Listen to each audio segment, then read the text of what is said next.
Alright, so now that we got all the background crap done with handling our notification, let's go ahead and actually start building it. In other words, giving it an icon, a title, some text, all that good stuff. So again, what I'm going to do is I'm going to call public void Bucky's button clicked. And remember, this is the method that gets called whenever we click this button on the screen. We want to create a notification and send it out to the system. So the first thing, let me comment this, build the notification. And remember, a notification, I don't even know, I closed out my screen, but the first part is an icon, the second part is a text, and the third part is it's either the time. A lot of these things are optional, but let's go ahead and learn how to do it right now. So anytime you want to add one of these attributes, you just call notification, which is your notification object, and we'll set small icon first. Now usually you want this to be like a picture or the logo of your app, but I was too lazy to drag any images in here, so I'm just going to use this one right here. This is just the default one that comes with every project that you make. It's just a little Android icon, and it's IC_launcher. Again, you would typically make this like the logo of your app, like I said, but whatever. So I'm just going to set this to r.id IC_launcher, and it's giving me error because it is not drawable. Alright, so another thing that I want to do is I'm going to set the ticker text, and the ticker text, remember, whenever you get a notification, let me minimize that, and let's say that you're just out of the app and you're just, I don't know, scrolling through, maybe you're checking the app store, maybe you're in another app, whatever. The first thing that's going to happen is you're going to hear a little sound effect, and then it's going to give you this little icon right here and the little text that says you have a new notification, or Bucky liked your post, whatever. That little bit of text right on the status bar, that's called the ticker, so that's what I'm going to build now. It's real easy. Notification dot set ticker, and in here you just put some text like, I don't know, this is the ticker. I'll just write that so when we see it in the example, you guys will know what it is. Now another thing that you can do is you can set that time. So notification set when, because remember, your notification on that right side, you have the optional time, and that way when people are looking at the notifications, they can see when you like send them an invitation or when you commented on their post. Was it an hour ago? Was it 2 seconds ago? Whatever. So what we can actually just do here is take system current time millis, and that's just going to get the current time and pass it in to your notification. It's like the easiest way. Now the other part is this. I'm going to add two more things. The notification set content title. Now remember, that text that appeared on the notification kind of was like the text in email. It had two parts. The title, which was the main header, and the text, which was a little blurb of text under it. So just so you guys can see what's going on, I'll just write here is the title, and notification set content text. This is the main body of it. And I'll just write like, I am the body text of your notification, and make sure you spell that wrong. Actually, it's bothering me. Alright, so I am the whatever, whatever, blah blah. No period. F the period. Alright. So now we have our notification built. In other words, it looks like something. It's the little alien icon, and then it says, here's the title, I am the body text of your notification, and it gives the time in the upper right corner. So that's what it looks like, but now we have to say, okay, whenever the user clicks on this notification, what do we want to happen? Well, what we want to do, and this is just going to be real easy, is we're just going to send them back to our app's home screen. Now, if you have like a special notification section of your app, or it was some action that you wanted them to perform, then you can send them to that, but we only have one screen here, so it looks like they're going to that.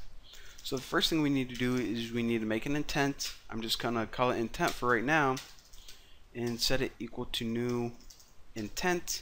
Now in this, you pass this for context and then the name of the class where you want to send them, and it's just this one right here.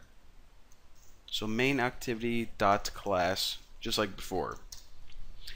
Now we can't just send them to the intent with one more line of code, because remember, this intent and the way we learned how to do before, it was great whenever you just have a couple intents and they're already in your app. But remember, they can be in an entirely different part of your phone. They can be in another app, they can just be on the home screen looking at the time, they can be in the App Store. So what we need to do is we need to give your device access to perform this intent. We need to give the phone the ability to access our app.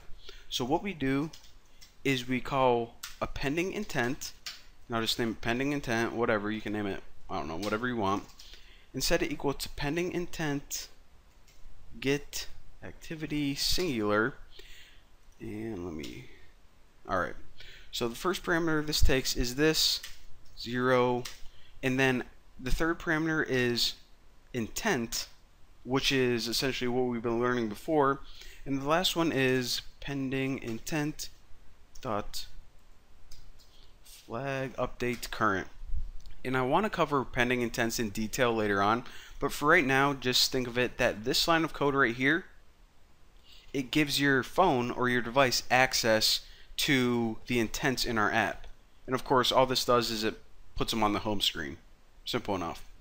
So now, in order to pretty much set this intent, what we just do is notification, set content, intent right there, and in here we just write pending intent. Alright, pretty cool. Now there's two more lines of code that we need. So this of course takes care of whenever they click it, they're going to go to this home screen right here, and oh, funny thing, I just got a notification on my phone right now. Wow, that is ironic. The universe, man. It's a funny world sometimes. Alright, so now all we have to do is we need to essentially send out the notification. So I'll just make a little comment like Bill's notification and issues it. By the way, issuing a notification means sending it out to your device. So in order to do that, you actually use a notification manager, and I'll just name it like, I like NM better. Nice try. Alright, then typecast this to notification manager, and you call the method get system service. What service are we worried about? The notification service. So now we have a notification manager, pretty much some dude that can build and send out notifications. Just think of it like that. So how do we send it out? Well, we take that manager dude and he calls a method called notify, and it takes two parameters. The first one is the ID of your notification, because remember, he needs to manage them all, he needs to keep track of them all. The other one is the notification itself. So that's our notification. In other words, it's this icon, that ticker, that time, title, text, all that good stuff. And in order to put it all together, you just write build, and that's it.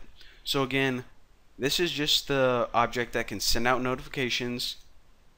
We're building it and sending it out to the system right here. This is where we say whenever they actually click it, take them to this screen.